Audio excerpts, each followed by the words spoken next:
video on how I built this thing. A few people were asking how it was all put together. It's pretty simple.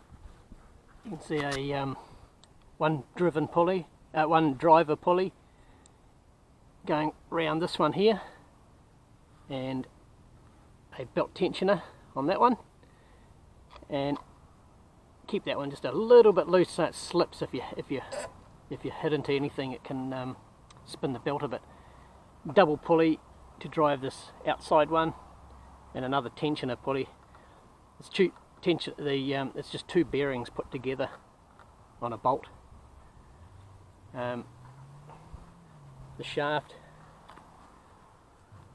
is just the little hub that I made there,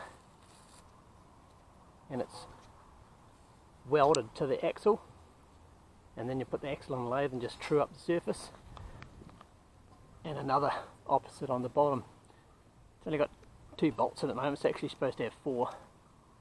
Might be a bit close to see that, but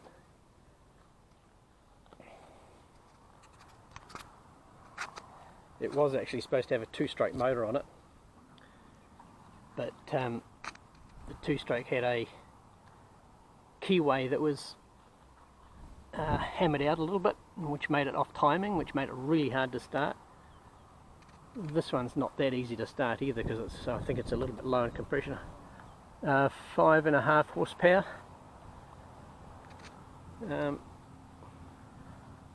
Runs piece of cake.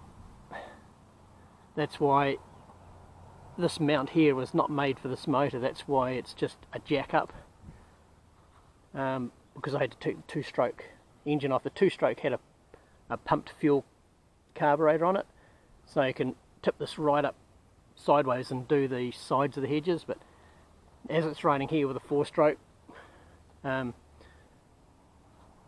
you tip it up like that, and all the oil will run down onto the cylinder. You'd be pumping oil into the base of the piston. So until I can get another nice 2-stroke to put on it, I'll just leave that one on it. It does the job just at the moment. I'll start her up, and I'll do a little bit of hedge cutting for you, show how she goes.